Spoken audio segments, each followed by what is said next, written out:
obbolaa godhina badhaasee uummata musliimaa hundayyuu baay'een galateeffachuu jaalladha. Uummata musliimaa hundayyuu baay'een galateeffachuu. Kallattii garaagaraa keessatti yaadaan qaamaan waan hundaan na cina dhaabbatanii na jajjabeessanii haga har'aatti utuu nan nuffiini namootni na wajjin turanii rabbii jazaa keessan haa kafalu jechuun jaalladha. Itti aansuudhaan immoo dhugaa dubbachuudhaaf dur gaafanii fayyaa ture nan hojjedha nan ba'a nan gala akka nama tokko bakka madda galii mataa kootiin qabaa namoonni beekan ni jiranii. Ustaas Abaazaar fa'aa, Ustaas Maadiin fa'aa namoota ma wajjin oolluudha. Chaalenjii gurguddaa hedduu keessa nama darbee garuu nama dhokfatee jiraatudhaani. Batalee Abaazaar sirriitti na beeka. Biqinaatoo wajjin kun daa'aadha waan ta'eef hojii gaarii qaamaan mul'atu ijaan mul'atu hawaasi kun akka arguun barbaada malee wantoota an keessa jiru namni akka argu tasallee hin barbaadu. Daawaa jechuun afaan qofaan osoo hin taane jireenyaan illee gatii ta'eef waan gaarii naa ta'e qofa namni akka arguun jaalladha. Kanaaf jecha waa hedduu dabarsee daawaa jechuun afaan qofaan osoo hin taane waa hedduu danda'eenyaan illee gatii ta'eef baadheen sadarkaa kana ga'ee isheen kun garuu xiqqoo ishee natti ulfaattee humna koo gararraa taate hawaasi koo akkanaaf dirmatuuf fedhii kooti. Waan baay'eedha wanti hojjetame wanti darbame waan baay'eedha. Already abdiin kaleessaa dhugaa dubbachuuf hin jiru. Amma abdii isa gurraan qabnetu jira. Abdii isa fuulli isaa badeetu jira. Inshaallah waan rabbi naa jaallateen hin jaalladha. Waan rabbi naa fedhe nan fedha waan ta'eef hin deebi'a hundumtuu harka rabbii jira balleessuunis tolchuunis harka rabbii akka hin jiru immoo nan amana rabbii koo irraa abdiin kutadhu. Kaleessa IC keessatti gaafan jiru gaafa namni tokko na bira hin jirre du'a keessaa sana fuudhee akka nama isinii wajjin dubbadhu kan na godhe rabbi har'as bifa koo haala koo hundumaa sirreessuu akka danda'u ni amana. Dhugaa dubbachuudhaaf namootan kaleessa wajjin ture gaafan argu imimmaantu na dursa jechuun nama waan ta'eef wanti natti dhaga'ama hedduun ni jiraata. Nama hundumaatti miira ofiin ibsatanii alhamdulillah fayyaadhaan jedha. Akka carraa yaalaaf gaafan boo namoonni karaa irratti na argu abdiin fayyee karaa irra jira naan jedhu. An garuu yaala koo hordofuudhaaf hospitaala deeme gaafan galuu dhiqadhee madaa koo maal ta'e gaafan galuu. Anillee akkasitti tafaa olanaa toluun namaa natti tola abdiin fayyada naan jechuun natti tola anillee fayyada jedheen ofitti hima. So amma garuu wanti jiru rifeerii naa barreessanii hospitaala biyya keessaa Turkii irraati performaan naa deebi'ee jira. Performaan naa deebi'ee qarshii doolaara Ameerikaa 55,400dha. Qarshiin kun immoo humna koon holiidhaa dhugaa dubbachuuf bakka hojii koollee gurguree qabeenyaan qabu kamiyyuu waan mana keessaas baasii gurguree yaalamuudhaaf yaaleera.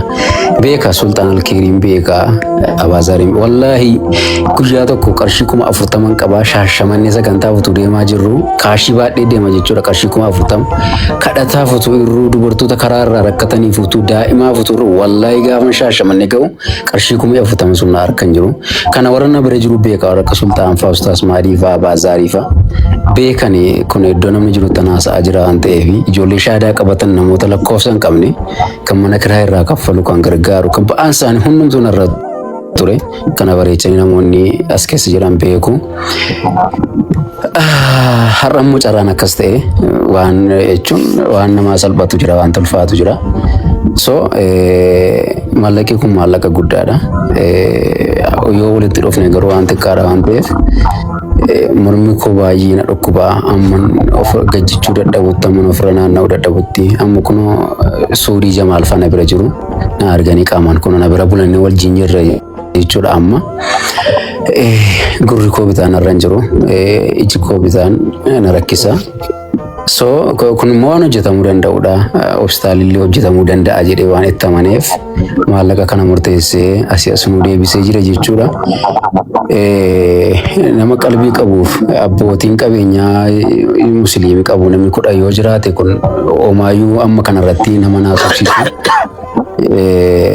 So kana jedhee Soon hin danda'u waan akkasii haasa'uu hin danda'u nama gargaaruutti hin gammada. Anaan beeku kanarraan kana fi alhamdulillah rabbii koo waan naa jaallate nan jaalladha waan naa kenneera. Isatu kenna isatu fudhatasi waan irra geemu waan nabiyya Ayyuub bira ga'e hin caalu waan salphaadha waan xiqqaadha jechuu barbaadeen waa yaalamudha waan fayyudha. Rabbiin koo kana fayyisu abdii irraa qaba. Kanarraan kana fi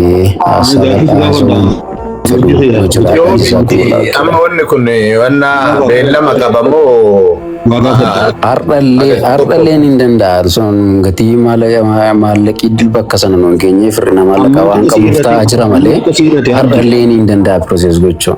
Abdi qarshiin sana hangamta kasii irratti qarshiin sun naannoo gara miliyoona 7 waliin irratti akkasi. Ati amma waliigalatti pirooses kan keessan deemtee fixattee dhufuudhaaf miliyoona 7 hedduudha. Akkasii eeyya. Tamam. Qarshii isaan nu gaafatan gara miliyoona 10 wayidha maallaqa Itoophiyaa. Nagastaa 55 jirti gara 10 amma maal goona ustaaz Abu Sabraddiin amma waan jiru quba qabdanii samuuna torbee kana waan kana akkuma geessineeni yoo inni bira jiraate eenyu jenne wallahi waan guyyaa takka asitti illee mana kanatti illee waan geessuu dandeenyu gaafa masjida qoree doktorri yaadattanii deegaa muraasa keessatti wanni agas waa takka lama joo waan kana akkatti furu jedhaadha maayee alhamdulillah rabbil alamin namoota diinillee qadiinillee jaalatan kanama diinillee jaalatan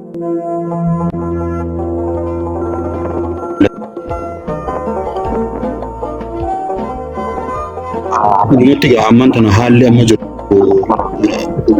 rakkoo amma jirtus nama gurraa qaba hawaasni keenya illee maal akka keessa jiru waan dhiyeenya kana asirratti irra jiramu namni beektanii guyyaa tokko qabnee fi guyyaa sanirratti ammoo namoota gartee biyya keessa jirullee affeerannee abbootii qabeenyaa sanillee affeerannee lafatti keessaan itti himnee sagantaa goosifnee sigalee yaada amma kun san booda waan keessaan godhame san asirratti illee hawaasa as gubbaa jirullee kan namni keessa irratti hirmaatu fedhudha guyyaa sana abdiillee yoo danda'e gartee argamee akka as gubbatti hin deddeebine gargaarsi kun beeke yoo nama fuula nama duraa deddeebite ni qaaccaawa xiqqoo bakka sanillee hanqata akka akkas hin taane guyyaa tokkicha san arra guyyaan guyyaa abdiiti jedhamee namoota silaa gartee dubbifamuu barbaachisullee dubbisanii sagantaan itti yaaddamtee qindooytee osoo silaa gargaarsi akkasitti bakka takkatti guyyuma tokko godhamee fi obboleessi keenya kun nuu fayyee gaariidhaa yaada ta'uu qaba rabbi si haa fayyisu abdiin kee rabbii eega rabbii gadiiti ammoo insha Allah ni fayyita hawaasni islaamaa watti abdii walaanachuu ni danda'a. Qashi takka walitti darbanuun kaala. Kuni waan salphaa miliyoona 7 jechuun salphaadha. Ustaaz Abu Sabraddiin kiyya akkuma isin jettani amma gargaarsa tana samuuna beellama guyyaa gabaabaa guyyaa 3-4 kana keessatti itti seenamuu heda ka amma ummata 17,000 raasaa jiru sanii akkuma deebi'ame abdimmaan akkana gastii dhufee akkana teennee biyyarraa sheekan nam lamaa ka barbaannu qofa fudhannee jennaan wallahi keessaan illee odoo hojjechuu baanne guyyama sana asumarra geessinee bira baane waan inni nuti miti insha Allah yoo rabbi jedhe keessaan kan hin jeesan baabaa maal guruu barbaade beektaa? Naagale yaada keessan naagaleera. Namni abdii garaa jabaatu hin jiru. Namni waan akkanaatti garaa jabaatu. Namootuma sanirraa hoo nuti yaamicha as gubbaa dhufanii nu wajjin waa guuran osoo hin taane isaanirraa hoo wayii barbaanna. Sigalee mire. Akkana. Ani maatuma kiyya itti dubbachuu nama danda'u jira. Namoonni biraatti kan dubbachuu danda'u jira. Akkasitti namoota sana itti dubbannee obboleessi keenya yoo fala harkate yaada jiru Allahu a'lam galatooma baabaa. Jazakumullahu khairan ulfaadha galatooma kanaaf insha Allah haala jiru taanni waan haftame jamaa sultaaniin faa wal geennee silkiillee fudhanneetti waan sila viidiyoon gadhiifamuu qabu warallee insha Allah si waliin jirraati yaaddayni namni ammoo afaan takka si dubbisuu barbaada Shee Adam nuti isinirra qabnee dhiifama Shee Adam rakkoon qabu wata kanan goone yaanni kiyya galma naa ga'ee jira sagaleen kiyya barbaad homaa arguutti hin jiru awalleen dubbachuu barbaade akkuma inni reefuu dubbate sani akkasuma hawaasni dhagahuu qabaadha. Amma yoo dhugaa rabbii dubbanne baaba habtaamota abbootii qabeenyaa ni qabna osoo bakka takkaan geenne yoo biyya keessa amma sheekotimmaan teenne gurguddoon takkas ta'a maashaallah rabbi nuuf haa dabaluu nu dhiisullee takunoo yeroo waa guuran miliyoona tokkoon 500,000 kennatus argamtee jirti biyya keessatti amma alhamdulillah. Waa'ee mucaa kanaa mucaan kun ifuufa himisa nama guddaadha beekamaadha. Warrooti majlisa keessa dalagan gurguddaa beeka. Abbootii amantii gurguddootu beeka. Odoo haganan turreewu uummanni haga tokko ifaaje haa galatooman. Dhugaa dubbachuudhaaf ammoo haga warri miidiyaarra jiru ifaaje. Yoo dogongore warri biyya dhiifaman irraa ta'u. Haga warri miidiyaarra jiru ifaaje. Haga ijoolleen gamaa gamaa jirtu ifaaje. Warra biyya keessaa abbootii qabeenyaa abbootii fooqiiwwan gurguddoo sanii abbootii makiinaa warshaalee sanii biratti ifaaje inni hafa biyya keessatti. Kanaaf warri biyya keessaa odoo wal sochoosee akkaataan itti dubbifamuu danda'u godhamee dubbisanii mucaan kun sadaqaa tola ooltummaa qofa miti. Duraanuu odoo fayyaa qabu osoo bareeda jiru warra zakaa Usman Islaamaa baasu keessa haqa qabudha. Min mu'allafatil quluubirraayi duraanuu haqatti qaba. Gaafa arda akkanaa kan ammoo habtaamonni biyya keessa jiran ka qabeenyi isaanii